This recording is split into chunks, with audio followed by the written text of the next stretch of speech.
Hi, everyone. Welcome back to the Earthdawn Survival Guide, the podcast for all disciplines, paths, players, and game masters with your questers Josh and Dan. I am Dan. And I am Josh. And if you didn't know that already, 250-odd episodes in, you're in trouble. Anyway, if you can't tell us now by the sound of our voices, we're in deep, deep doo-doo. Look, we can't assume, Dan.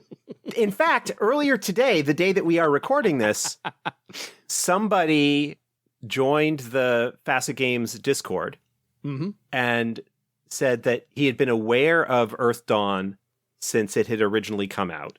And he had sort of always been intrigued by its quote-unquote D&D done right reputation, but it was never something that hugely intrigued him because he was more of a RuneQuest guy.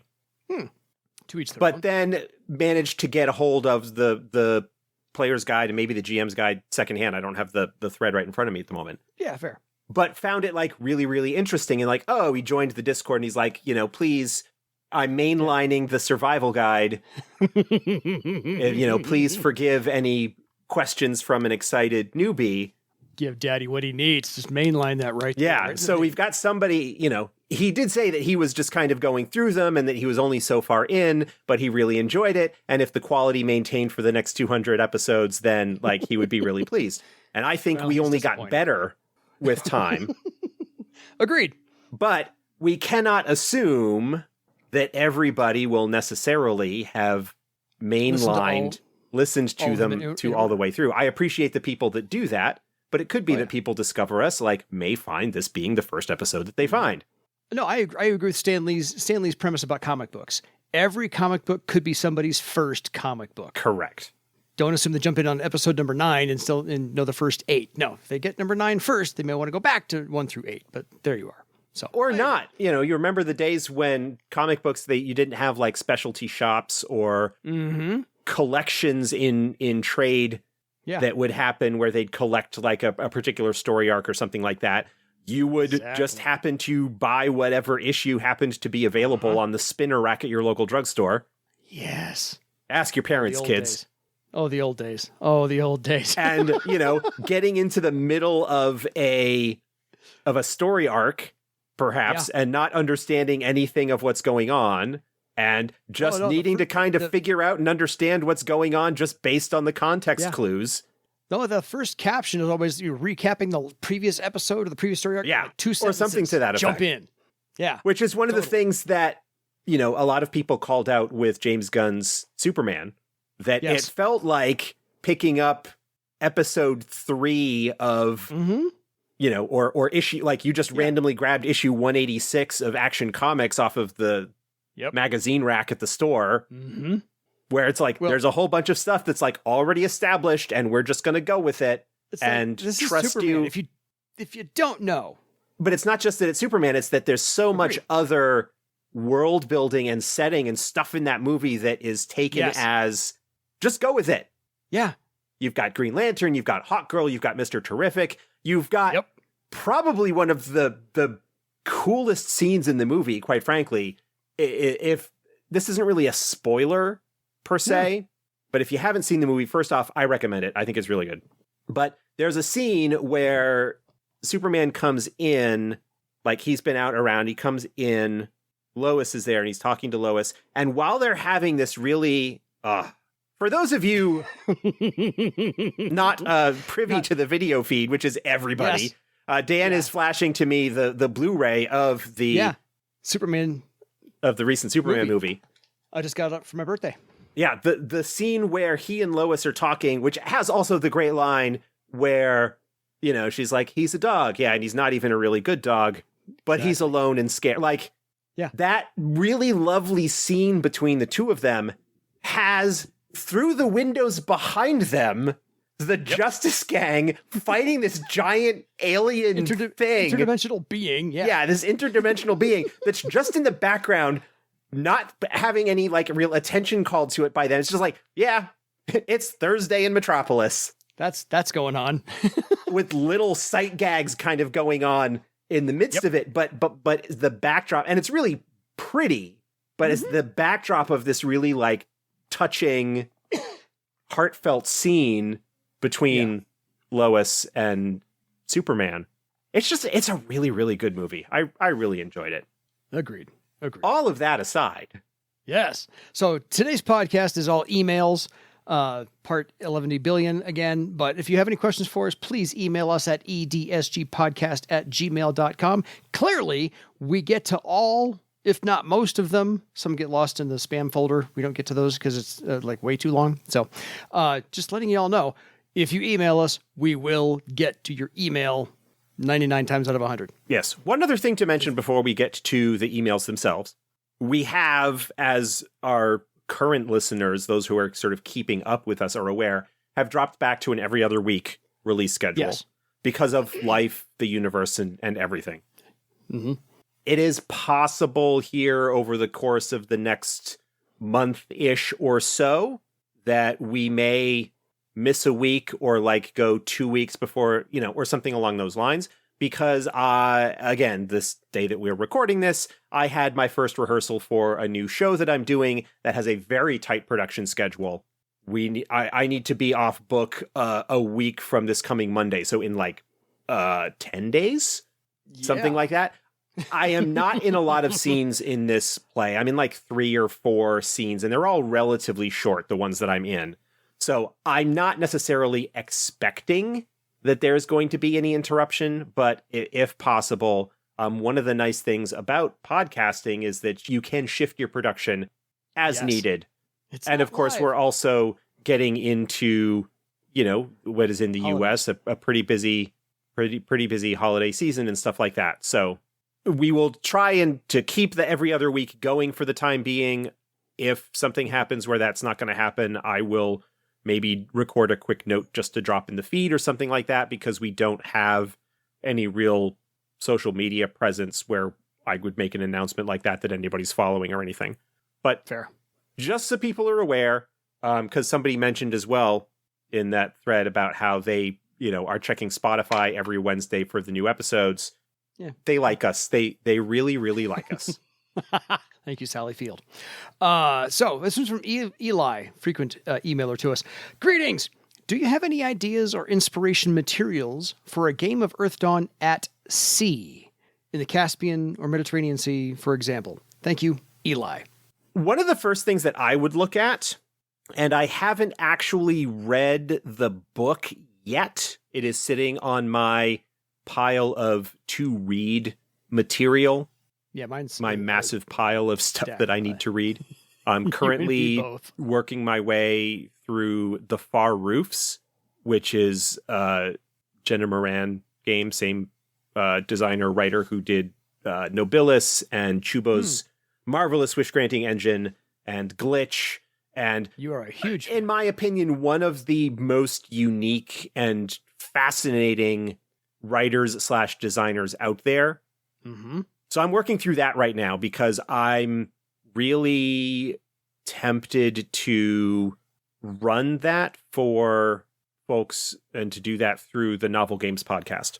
Yeah. Which I had been doing the Apocalypse Keys game in recently. That still has episodes to be released in that campaign arc, but we have officially wrapped our campaign recording and production and whatnot, but there is still probably a good 8 or 10 episodes left to go in that. And those are irregularly released. They sort of get released as Susan, the producer / woman of many hats running that, kind of gets production, gets editing done and gets those released. She is a school teacher. And so consequently, her schedule this time of year tends to be pretty busy. Yeah, a little bit. But The Far Roofs really, really intrigues me, and I may run that for them at some point. But to get back to my land this plane. Yeah.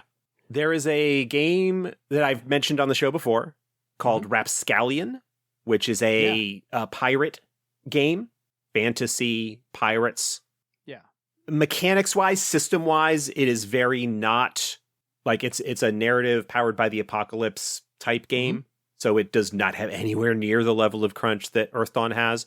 But I think the world that it sort of encourages to be created as part of its gameplay and the stuff that's in there could certainly be a source of inspiration for any kind of largely nautical based game. If you're talking about something to deal with, if you're going to be going in, say, a game that's going to be doing a lot of travel on the Aras Sea, for example, or you're going to be setting something outside of Barsaive in the Celestrian Sea, aka the Med, where you've got something like that.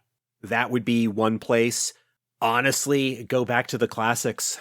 Look at the Odyssey, Odysseus, and his 20-year journey home from the Trojan War and all of the stuff that he encountered, Scylla and Charybdis and Circe and Polyphemus and all of that stuff. You can certainly get some inspiration there because, that's sort of the common myth pool that Western fantasy on some level draws from. And there's a new, more easily digestible version of the Odyssey by Gareth Hines. It's in a graphic novel format. You can probably get that in about a day. Jason and the Argonauts. Sinbad the Sailor. Master and Commander? Yeah, Master and Commander, you could certainly maybe get a little bit of inspiration from that. I mean, the sort of like the Horatio Hornblower novels, which is all kind of the similar thing. Yeah. Those wouldn't immediately come to mind for me because I consider those more sort of like Age of Sail, 18th, 19th century type stuff. Yeah. Which is technologically, I don't tend to put that in line with Earth Dawn. No, but I'm saying just shipboard adventures. Yeah. Of any kind. Pirates of the Caribbean, if you want to go that route. Yeah. Because again, there's something where you've got like kind of high adventure and magical stuff going on. Yeah. I can't, other than Rapscallion, I can't, I'm like mentally going through the image of my RPG shelf in my head. Seventh Sea, maybe? Maybe, yeah. Seventh Sea, despite its initial marketing and whatnot, doesn't really strike me so much as a pirate game as it's initially sold itself to be. Fair. But you might be able to find some useful stuff out of there. Again, mechanically, I don't know. But it's more You're just looking for stories. Yeah, if you're just kind of looking for story ideas, look back at classic myth and legend. There's Brandon Sanderson actually wrote a standalone novel as part of his Secret Projects campaign from several years ago. One of the books from that campaign is Tress of the Emerald Sea, which is really, really good and is also very like sort of nautically flavored. It's got this really weird kind of, like all Brandon Sanderson novels, it's got this kind of unique magic system about it that really wouldn't be easily adapted to Earth Dawn, but just in terms of the sense of ships that sail these seas and pirates and such, and the things that they run into and deal with and stuff like that. So that might be something you could look at. That book's on my wife's bookshelf to read. I listened to the audiobook version of it on a trip to Gen Con one year. Or I think we might have listened to it on the way home. I don't remember, but like that was good. I enjoyed that. So that's a possibility. Trying to think. I think that's enough to get started. Yeah. Another thing, Star Trek. Like you think of it as sci-fi, but really like classic Trek, or they're all on a boat. It's in space, but they're essentially all on a boat. Anybody who has a standard mode of transportation, like the A-Team, Firefly, Star Trek, Star Wars, in that case, all the same thing. Just change the destinations to a little bit closer in and make it all ports on a sea instead of planets that they go to, things like that. So just, steal from the greats. You kind of need to decide if you're going to be doing a nautically based campaign. One of the things that you'll want to focus on, setting aside the questions of how you want to mechanically handle ships and stuff, is the ship as home base, the ship as the community, and really fleshing out like the crew, the other NPCs and the characters that are on that, and making that kind of the focal thing. And then the question becomes, are you going to be doing a sort of episodic dealing with the issue of whatever particular community you happen to be coming across, and maybe having some recurring antagonists or opposition or things like that? An episodic series like Star Trek or Firefly the original series, which was a little bit more episodic, kind of leaning into that, and then some of the other stuff we've mentioned. So yeah, I think there's a good place to search for resources, and if anybody else has ideas and wants to send them in, or even The Expanse. It also The takes place Expanse, on a ship. One of the things that I'm trying to think of is I have not read The Expanse RPG put out by Green Ronin. Yeah. And I've heard decent things about it. Is a game that has a heavily nautical or ship-based thing, to see what kind of GM advice might be in there for running that style of game. Yeah. Because I've not ever really done that before. I had a campaign idea for Earth Dawn that never really ended up getting off the ground. Pun unintended, but totally applicable in this case, where the concept was Scavenger Hunt. Yeah. This was before the Travar sourcebook ever came out, but the idea that was that because the concept of Travar having a competition to select the magistrate's seat on the council, what they came up with this year was each team got a small airship and a list of things to collect, each worth varying number of points, and that whoever came back with the most points off of this list after a month or whatever the time frame was would be the winning team that would then result in their patron leading it. And so it was, not just in Travar, it was basically like stuff all across Barsaive. Was like a bunch of random things, and the idea being that, in going to collect this thing from this place, that's where the adventure happens. Yeah. But again, like dealing with, you've got a small airship with a small crew, that's kind of your base of operations, and you deal with various things along the way over the course of this fixed campaign that has this primary sort of story arc going behind it that has a sort of fixed time frame, beginning and end, and of course you would then have other airships and their crews which are in competition with you, and so they might be a complication that shows up as you're trying to collect something else, and it's a fantastic idea. Getting it all down is the hard part. Yeah. I have somewhere, I'm pretty sure, the list of what I thought my scavenger hunt list would be. Yeah. Somewhere, because this was an idea that I had ages ago, like 15 years ago. Like, this is a long time ago that I came up with this idea. But like, again, it's airships, but you could do a very similar kind of concept with seaborne vessels. Totally. You probably also just steal from the Cannonball Run in that case. Yeah, there you go. to make life really, really stupid. Just borrow from Cannonball Run.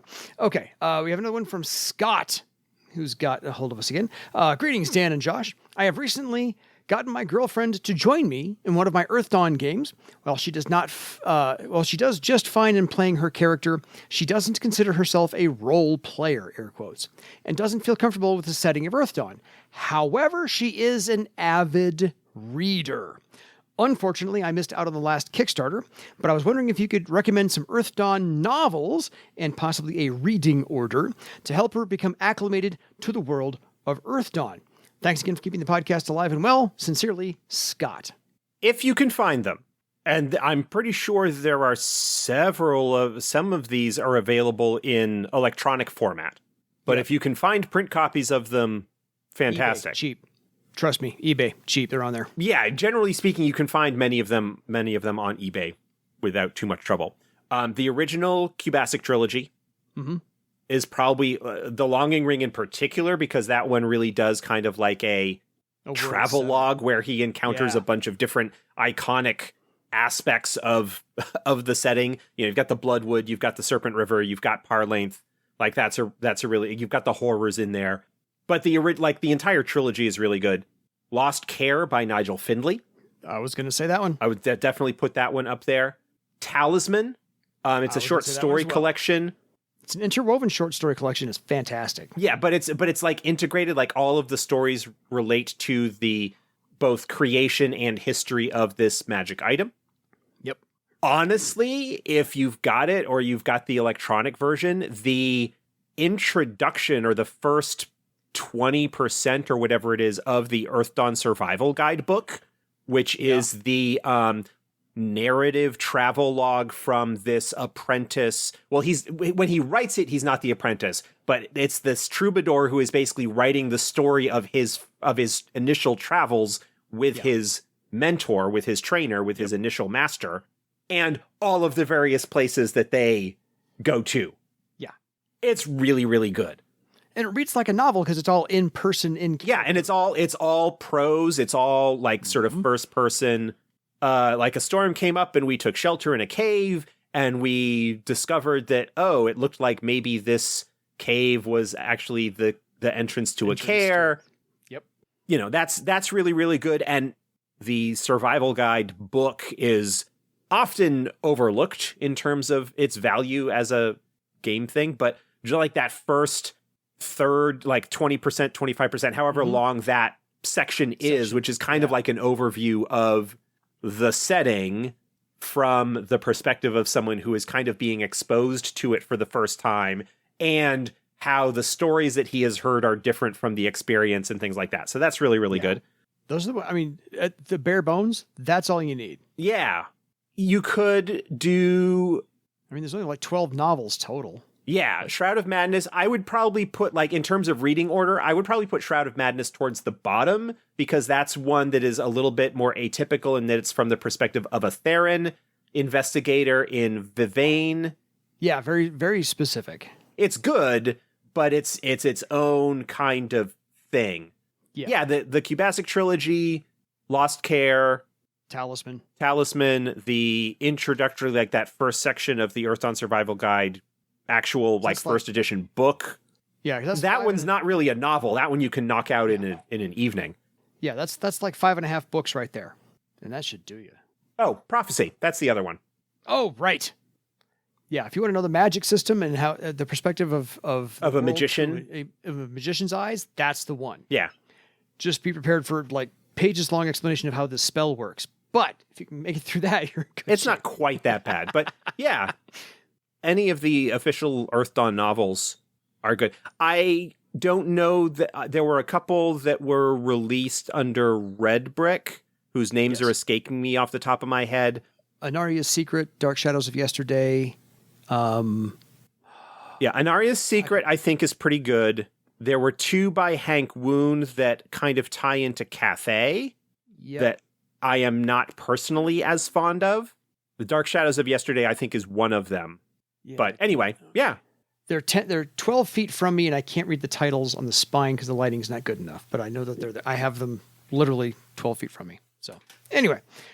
And, even if you missed the Kickstarter, though, the omnibus editions will be available for general purchase. You did not miss out on those because you missed the campaign.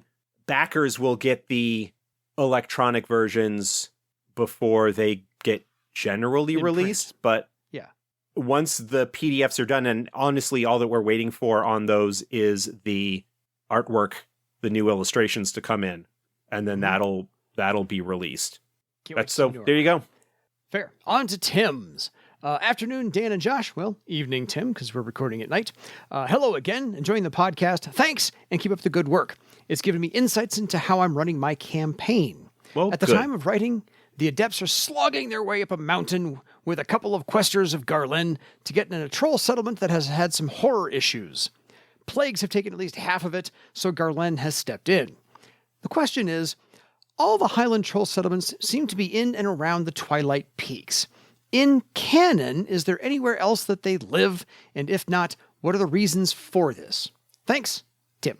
From published material, the most information was given about the trolls, the Crystal Raiders of the Twilight Peaks, along with a couple of moots that live in the Dolores Mountains, just right nearby. West. Plus the fire scales up in the Skull Mountains, up near Iopos. I don't recall there being much information on any other Highland moots. However, in my opinion, there is no reason that there couldn't be moots in the Dragon Mountains or Mountains. the Thailand, or there probably aren't any, I would say, given the condition. I probably wouldn't put any up in the Skytha Mountains because of what happened with the Dwarf Kingdom of Skytha, that those peaks are likely to be haunted and dangerous and whatnot. But even having some lesser moots or whatever in the Thrall Mountains or the Kalkavik Mountains, in that sort of central range, there is nothing that says, oh, there are only Highland troll moots in the Twilight Peaks. Yeah. It's just simply that's the only place that any significant amount of detail has been created about them. If you want to have smaller moots that would not technically be considered crystal raiders, but could have traditional Highland troll culture in some way, there are other mountain ranges that you could absolutely put them in. And they may have their own sort of variants or beliefs on certain aspects of traditional Highland troll culture. I imagine that moots perhaps in the Thrall Mountains would be a little bit more influenced by the Kingdom of Thrall and would perhaps be, again, to talk about that just as an example, maybe a little bit more diverse and integrated in a sense, that it wouldn't be just trolls, but you may have like the, whatever the name of the Crystal Raider moots that has the dwarves as like one of their families, one of their clans. Stoneclaws? No. Absolutely escapes me. Yeah. But that you could have a again, because as I have often said on this show, race is not culture. Maybe not have phrased it exactly like that, but just because a name giver is a troll does not mean that they follow quote unquote troll culture. Nope. And so a primarily troll community in the Throllic Mountains, because of its proximity to Thrall and various other things, may very well have dwarves or other name givers that are part of that, and maybe their culture might be primarily Highland troll in nature, but there may be other aspects and whatnot that are their own. So it gives you an opportunity, I think, to maybe in some cases play against type. But in my opinion, there is no reason that you can't have Highland moots in other mountain ranges. They just wouldn't be technically considered crystal raiders because they're not based out of the Twilight Peaks. Fair. I'm okay with that. Let's go into the one from Magic Octopus. We have 3 emails all about blades, since we just released our first 2 episodes about blades. So I lumped these all together, and we're going to get through them as fast as possible. Hello, I'm a longtime Earth Dawn fan, and I love the content that you churn out. I haven't been able to play in a while, but your podcast makes me still feel like I'm taking part in the hobby. Well, you're I have a welcome. couple of comments on your episodes on blades. If you mentioned the authors of the book, I missed it. I think it is weird to talk about a book without any mention of its author or authors. If you addressed this in another episode, I apologize. I haven't listened to all of your content. We did last episode mention who wrote all of them. In our overview episode, which this one came in after that, we did not specifically address the authors. Yeah. In part because it has multiple authors, like 4 different writers, 2 adventures written by one, and then like 1 adventure written by others, and then so forth. So, we will, when we're talking about the individual adventures, talk about who wrote them. And in the episode where we talked about Bondbreaker, we kind of did an overview of all the authors, and part of the reason I did that was because of this email. But yeah, we didn't mention it in the initial episode, but it is something that we will be mentioning as we continue that series. Absolutely. And we tended to do that with most of the material we've covered from first edition. When we're talking about adventures and orcs stuff and like that, we would forth. talk about who was writing like the individual sections if we were aware of that. Oh yeah, totally. We love giving credit to the people who infused life into this game. Yeah. Next question. Have you run the adventures or played in them before? That information would be interesting. If you have, what was your experience like? And if you were the GM, did you modify them? I have not run the entire thing. I haven't run any of it, so. Pretty sure I ran the first 2. I can't remember because I don't have the book right in front of me what the 3rd adventure was and whether I might have run that one or not. My sort of long-term Riders on the Storm campaign, which is the one that had Uhl Curvehorn and Tomas the Wizard and Solar the Tiskrang Archer, all of the NPCs that show up in the examples in the player's guide and the GM's guide, many of them, Mika the Swordmaster, had obtained the blades. And I was working through the adventure collection, but the game wrapped before I could complete it. Fair. So I know I ran Bondbreaker. I'm pretty sure I ran the second one. Grave Wisdom. Because that's the one where you go to the Hold of Courage. Mm-hmm. And then the third one is A Traitor's Fate. I think I might have run that one as well. I don't know. I will think about it when we are actually talking about them and I have a chance to kind of refresh myself on what the plot is. Because the names at this point now, 25 years later, don't remind me of what's going on. So Bondbreaker, I don't recall anything that I modified significantly about it. Again, it was like 25 years ago. Yeah. If I can find where I stashed the actual written adventure journals from that campaign, I might see what, if anything, was written about it in there. Yeah, Traitor's Fate takes him to the jungle. Yeah. I don't know. I'll if I can recall anything notable about any of them, I will. But again, it was towards the end of the campaign. We didn't complete the whole thing. If anything comes to mind, I will certainly mention it, but I don't remember anything particular about Bondbreaker at this point that struck me as, oh, this is something that I needed to massage or tweak or whatever. Fair. I have not run any of them. They were actually slated to be second or third next for my group. My group kind of disbanded for a little while, so haven't gotten to them, but they definitely were on my list of things to get to because I was going to run through every single published adventure possible. You can find that episode way back when I had a list of which ones to run when. If you have not, is there a reason for it? I just said so. Sorry. Blades is a very respected campaign and known even outside Earth Dawn circles. Pun definitely intended. Doesn't apologize for puns. Thank you, Magic Octopus. If I was running a continuing campaign in Earth Dawn, I definitely want to try to run Blades or take ideas from it. As Josh mentioned in the episode, Blades is infused with Earth Dawn themes, and Blades is sometimes super unique to the setting. Thanks again for all your hard work. Keep growing the legend, Magic Octopus. Works for me. Cool. Yeah. I'm all there. On to one from Scott. I think Scott got us twice this time. This one's about Blades. Hi, Josh and Dan. I recently listened to episode 263, Blades in Depth, Bondbreaker. This was a great episode, and I always appreciate your insights. I have never played or run the Blades adventures, but after listening to this latest episode, it certainly sounds like fun. I also appreciated the suggestions and troubleshooting for the adventure you both provided. One significant issue I did foresee with this adventure, if I'm understanding the timing correctly, was the player characters discovering that the blades are cursed before they even weave threads to them. Is this correct? If so, what is to stop the characters from simply discarding the blades and moving on with their lives?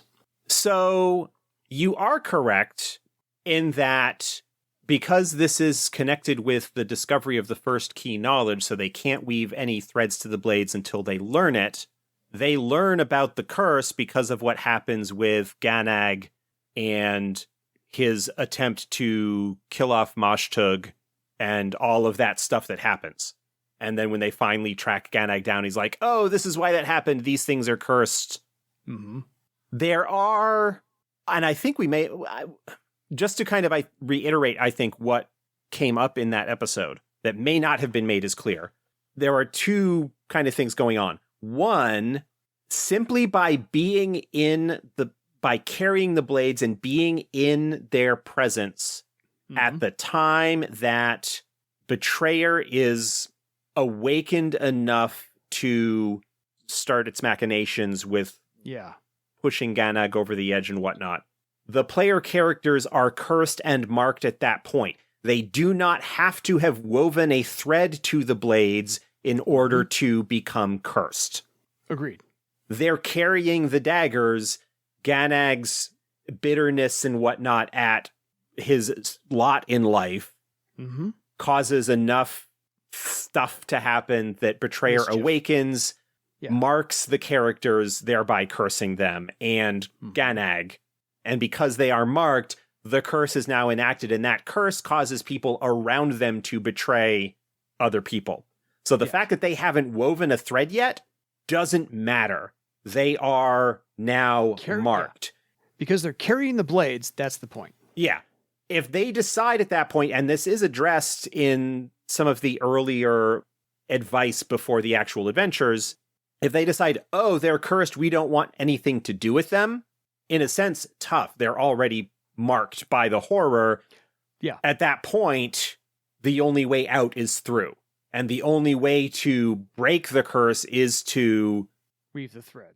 Learn more about the blades, because by learning about the blades, you learn about the curse, and you learn eventually how you could break the curse. And so the curse does not come about because you wove the thread. You have become cursed. You might as well use these items and the power that they provide to break the curse, in order to help break the curse. Yeah, and remove the horror mark. Yeah. They've got the horror mark. They're going to need to deal with it. And the way to deal with it is to learn about the blades, learn about the curse, learn about the history so that you can break it. Yeah. So that's option 1.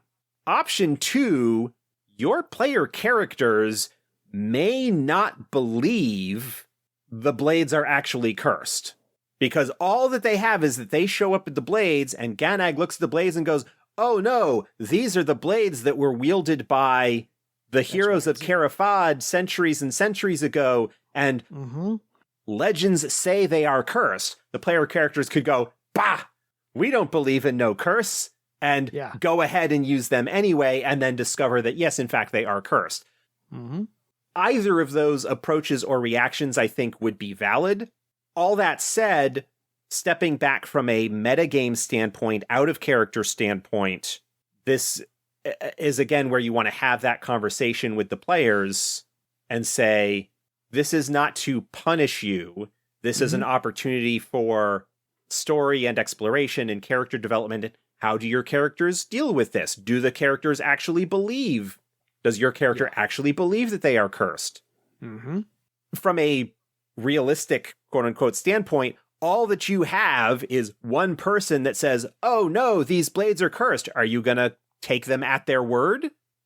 You had plenty of evidence beforehand that he was kind of a jerk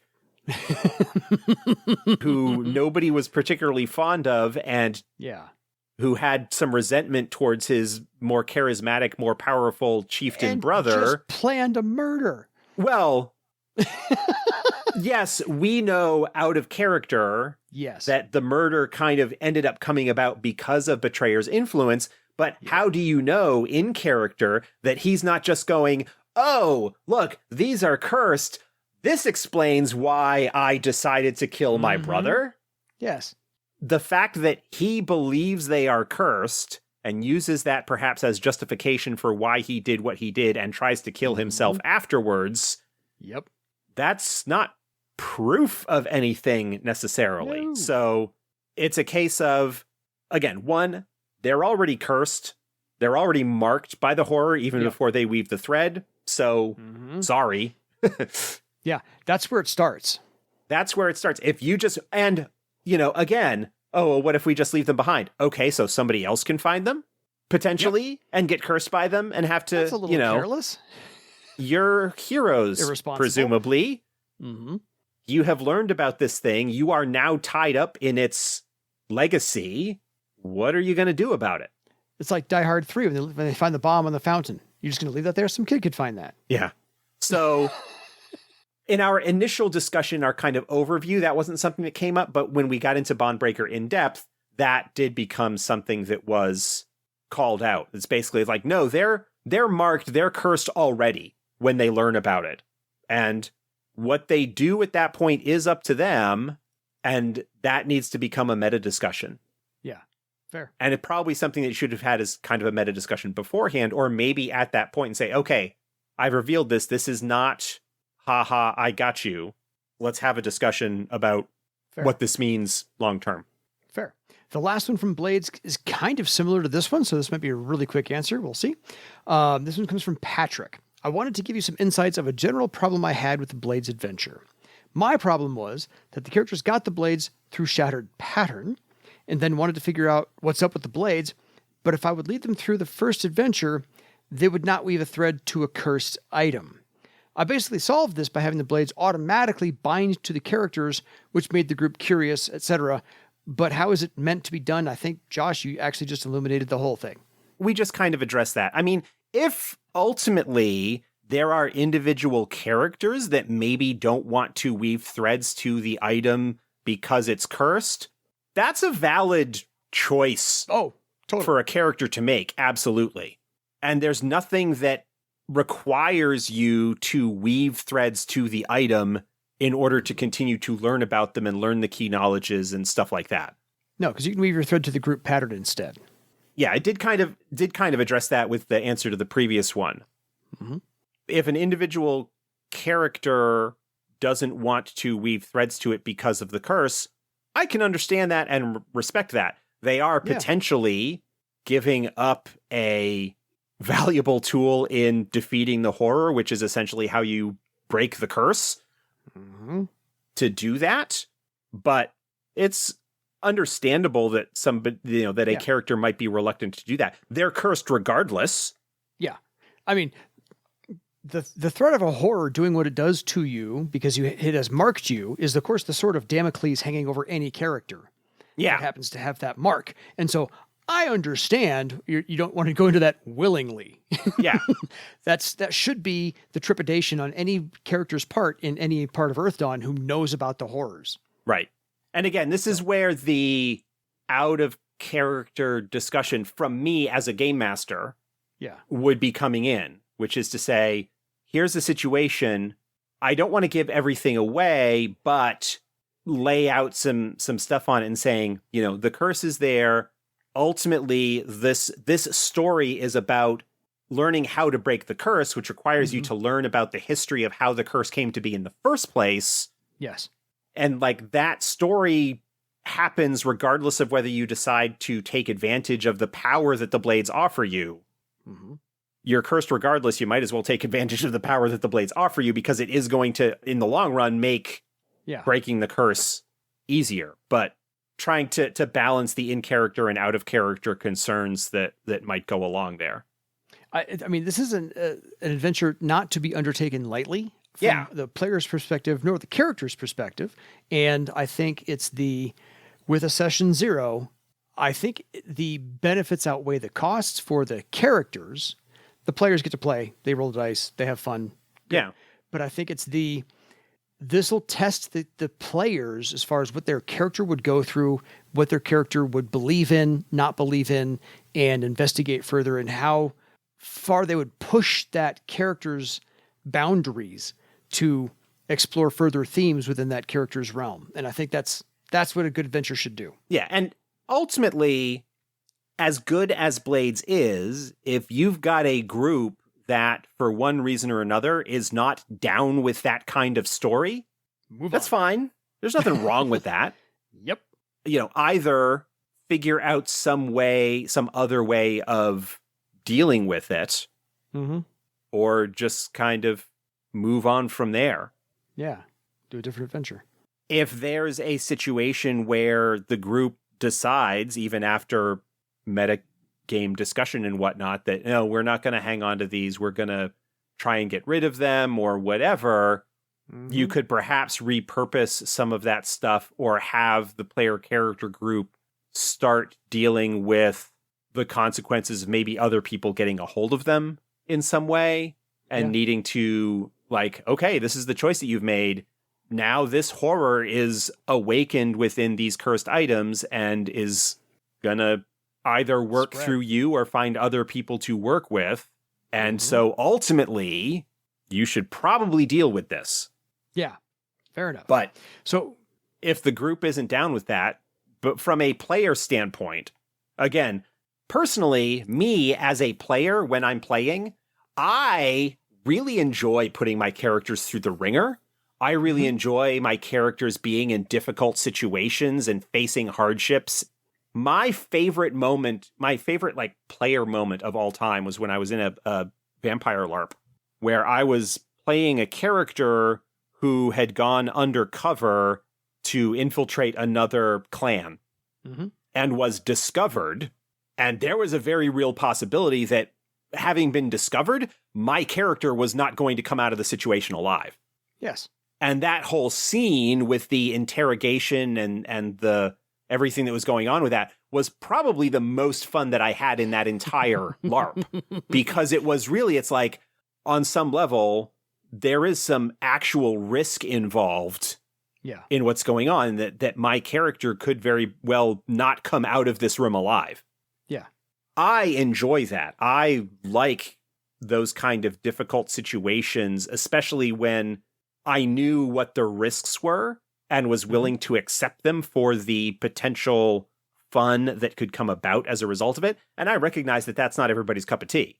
No, but yeah, something like that with Blades would, as a player, and maybe this is because I do a lot of game mastering, it is very easy for me to enjoy something as a player or to want something as a player that my character probably does not like very much or does not want to do. Yeah. Because those are, for me, different concerns. I have a very authorial stance towards RPGs and my RPG characters, is that I am willing to run my character through the ringer for the sake of good game, good story, good play. Well, and if you don't, you can't advance the character. Well, the character can't grow and evolve. There are different kinds of growth. Yes. And people play games for different reasons. And I can certainly recognize how the situation presented in Blades might be something that would turn a particular type of player off. And that's okay. If that's not your thing, that's not your thing. There's nothing wrong with that.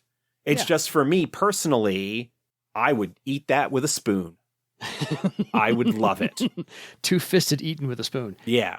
So have the discussion with your players, be upfront with them about it, like what the expectations are, what things, again, without necessarily giving away details of what the overall intent is. This is a story arc about a curse, and ultimately needing to learn about the curse in order to break the curse, but the ultimate objective, and I'm hoping success, to break the curse. Yeah. That's the story that we're dealing with. How can we make that something that you as a player and or character can accept and work with? And if it can't, then it can't. And that, again, there's nothing wrong with that. Fair. But fair. I don't like approaching it from a gotcha angle.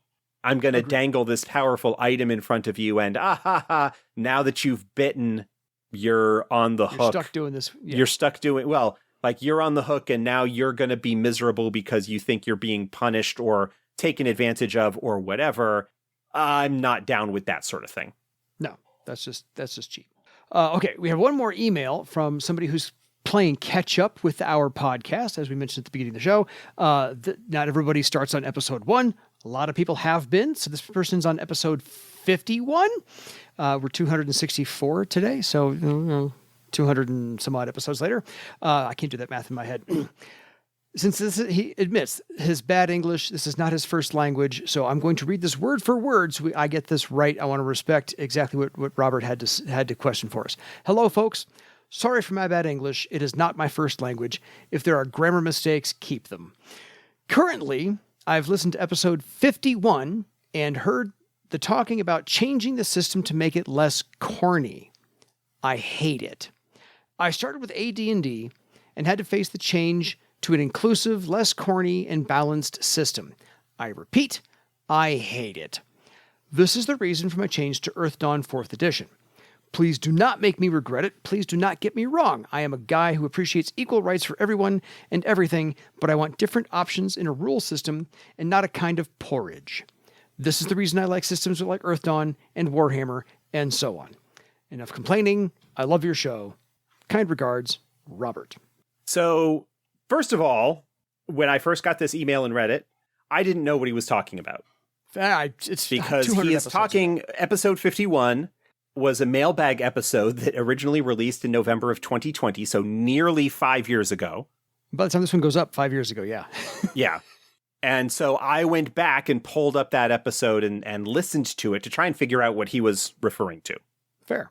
I'm going to assume that he was referring to the discussion that was prompted by a question from Riley about attribute values and whether getting rid of them was considered for 4th edition.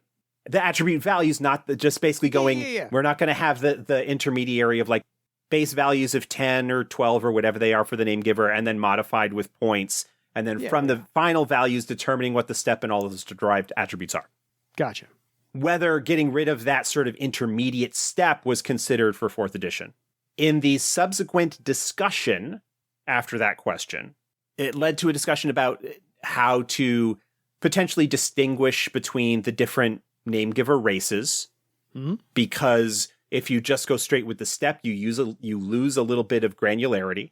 Fair. Instead of having the 3 to 18 scale or the 8 to 20, like, whatever the effective scale is for the attribute values, what you tend to end up with is that most player characters will have a step 7, maybe, depending on the way they spend their points, maybe a step 8 in one of their primary attributes, but typically step 7 in a couple of them, and then like 6s and maybe a step 5, depending on what they are. Windlings are likely to end up with like probably a step 4 in strength or something like that. Maybe a step 3 if they're a caster and they really don't care about strength at all. Does the 1 or 2 or 3 point difference in the attribute values really matter in the long term when it comes to from a gameplay standpoint? Does the difference between attribute values 10, 11, and 12 are all step 5, depending on the attribute? Do those point differences actually matter when it comes to actual gameplay?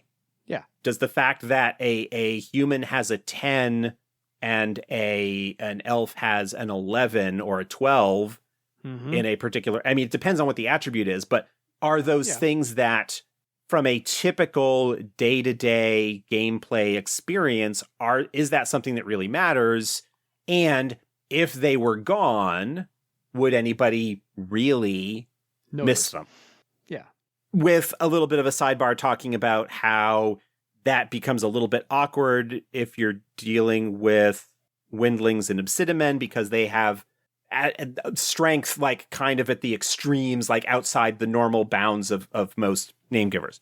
I'm just kind of leaping off from Robert's email here. Understanding English not first language, there may be some things that, because of the way they're phrased, come across not as intended or anything like that. I'm not intending to call him out or throw any shade. No shade, no whatever. The one thing that I maybe kind of want to address here is I do get a feeling of, I started with AD&D and had faced the change to an inclusive, less corny and balanced system. Somebody started back with AD&D with 2nd edition or anything like that. There is a particular sense that 5th edition, in particular the current edition of D&D, whether you're talking about the original 5e or the recent like 2024 update to D&D, has done away with, like, there aren't racial modifiers anymore. Yeah.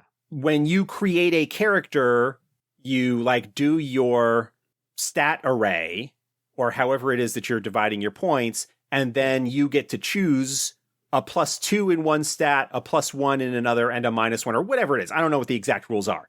Not a clue. Whether you're an elf or a dragonborn or a goblin or whatever, it's not like because you're an orc, you get +2 to strength and -1 to charisma. And because you're an elf, you get +2 to charisma, but -1 to strength, or, whatever. The attribute modifiers are not tied to whatever racial heritage your character may have. Yeah. What you do then is essentially you put the modifiers in the places where they are going to be presumably like helpful for whatever character you're going to be. So if you're going to be playing a paladin, you're going to put your higher modifiers into strength and charisma, because those are important for paladins. Whereas if you're a wizard, you're going to put it into intelligence, right? And that there is a perception, or there can be a perception, that the difference is like that at that point that and again, I'm not saying that Robert is necessarily saying this. This is just something that I've kind of absorbed from general online chatter. Fair. But a perception that as a result of the way that those rules are doing it, the racial heritage that you choose for your character doesn't matter, that it's just a cosmetic thing, maybe with some role-playing aspects in it, but there's no challenge in, I want to play an orc wizard, but orcs don't have good modifiers to make an ideal wizard, and so I'm kind of playing against type, and I'm going to need to work within the limitations that the system provides on me to try and make and like play with this and whatnot. Whereas if it doesn't matter where I put the stats, and it doesn't matter what racial background I choose or whatever. And so, you know, really more wanting to say, I want different options in a rule system and not a kind of porridge. That feels to me like a preference of, I want a game on the crunchier end where there are mechanical advantages and disadvantages to making certain choices. And that if I want to optimize or to play against type or whatever, I need to accept and deal with the built-in limitations or restrictions that the system has. There is nothing inherently wrong with wanting a game that provides that type of crunch or that layer of crunch or whatever. Or level of complexity. Yeah. Personally, I've been moving farther and farther away from that type of thing as I've gotten older. For any number of reasons, I have gotten less enamored of crunch and complexity for its own sake. But that's me personally. I don't think that people who want that are inherently playing it wrong.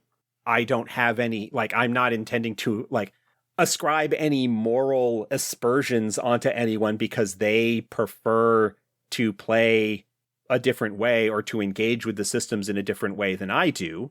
That's fine. Like, you do you. If you and your table are having fun, have fun. Go have fun. Go for it. Yeah. That is not my intent at all, is to say, oh, well. You're not going to yuck somebody's yum. Yeah, right.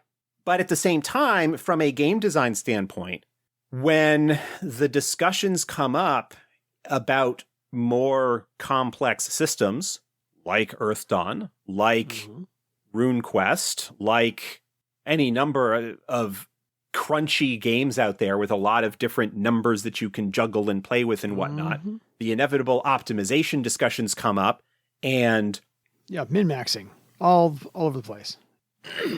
Yeah, you tend to see very similar things over and over again.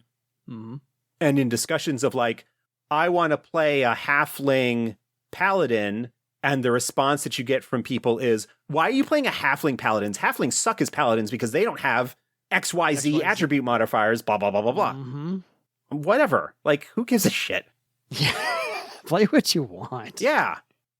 If what ends up happening with all of that complexity is that you get people who really enjoy the system mastery end of things and really like getting into the numbers and figuring out the ideal optimized combinations and finding the loopholes and ways that things are broken and all of that stuff, things end up, in one sense, just kind of all ending up in their own version of porridge.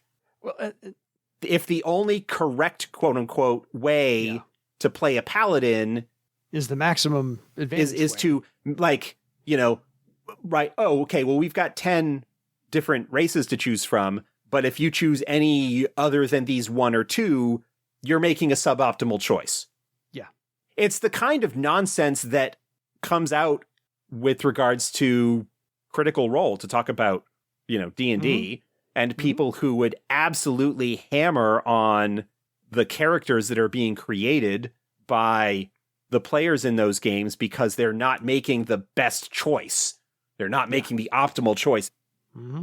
Why did they cast this spell in that combat? This spell would have solved the problem. Like, because they're not interested necessarily in mechanical optimization. Yeah. They're creating characters and making choices based on those characters in the moment. And it is a different approach to playing D&D than you do, which is fine. Again, don't yuck somebody's yum. D&D or any kind of system, if you've got a game master who knows what they're doing, you don't need to optimize, because the game master should provide you with appropriate challenges. But no, I'm to your point, I'm here for the story and the characters. Yeah. I don't want to play homework the game. setting all of that aside, I can respect and appreciate that somebody wants to have different mechanical options that they can dig into and figure out what works well or works best or all of that other stuff. If that's how they enjoy interacting with the game, fantastic. From a game design standpoint, practically speaking, like I said earlier, when all is said and done, does a 1-point attribute difference at character creation actually make that much of a difference between two characters? Let's say an elf wizard and a human wizard. Yeah. Do their differing attribute values at character creation make a significant enough difference over the course of play that it actually matters in the grand scheme of things? If you were to make 100 examples of each, how different are they really going to be when all is said and done? And if that 1 point doesn't make a difference, is it something that's worth keeping in the game? Is that layer of complexity, is that level of simulationism actually worth anything from a design standpoint in terms of, oh, well, because of this, we need to keep this in mind, and it's got all these knock-on effects on a whole bunch of other things. Yeah. And it's certainly not a discussion necessarily about saying, well, maybe Earth Dawn's about approaching some hypothetical future edition where more drastic changes are made. Maybe part of Earth Dawn's legacy is that it just simply tends to stay on the crunchier end with what it is, and that's fine. And people who are into that can be into that, and people who aren't can find something else to play. Like, again, not every game is going to be for everyone. No. But the other aspect that I kind of want to address that I didn't really have the language for 5 years ago when we were sort of discussing that, and I brought this up in other episodes, is the idea that attribute modifiers based on a character's racial heritage, based on what name giver race they are a part of. Their DNA makeup. Yeah, however you want to determine that. Are there assumptions that are built into that because that is something that is a legacy of the earlier roots of D&D?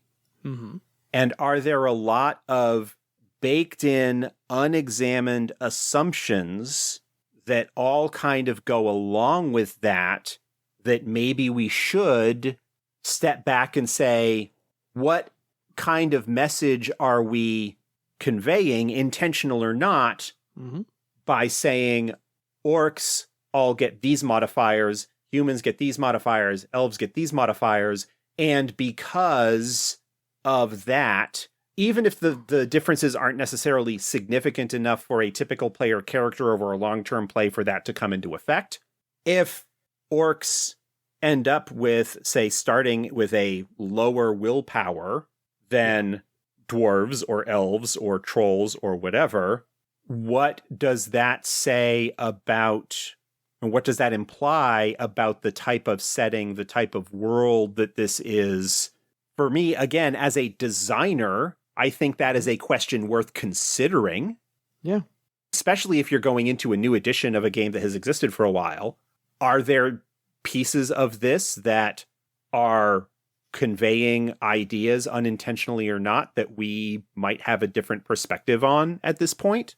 Again, it's maybe a different approach to, does this 1 point difference or 2 point difference at character creation actually matter from a practical standpoint? I don't know. At that point, you're getting into philosophy of game design. I don't think that it is a question necessarily with a hard right or wrong answer. Yeah. I just think for me as a creator, as a writer, as a designer, as someone who has tried to work within and with his own unexamined inherent biases as a result of the time, place, and culture in which he was raised. Yeah. These are questions that at least are worth asking and deciding whether it is something that you need to go forward with. Earth Dawn 4th edition has been going on now at this point for like 11, going on maybe like 12 years or something. Yeah. 2014 is when it published. So 11 years. Yeah. So I've been working on this for a while. fifth edition is not something that's on my radar. So the idea, change to an inclusive, less corny and balanced system, I'm not planning on making any changes like that to Earth Dawn for the time being. No, because that's kind of the one thing that's been there since version 1. Yeah. Is attributes, steps, the derived numbers from those based upon the attribute table, so forth. Again, it's less of an answer to Robert and more of this email. And when I went to see what he was referring to, sparked a whole lot of thoughts. And I kind of wanted to share them just as here's where I am. Here's my thoughts on it. You've got five there. more years of maturation to think about this. Yeah. From where our perspectives were 5 years ago. Yeah, exactly. So fair enough. That should wrap up this episode, all 70 odd minutes of it. So super long email grab bag for you. So by all means, folks, drop us a line at edsgpodcast@gmail.com and we will get to your emails sooner than later, more than likely. And until next time, go philosophize on game design. For your legend. Good night, everybody.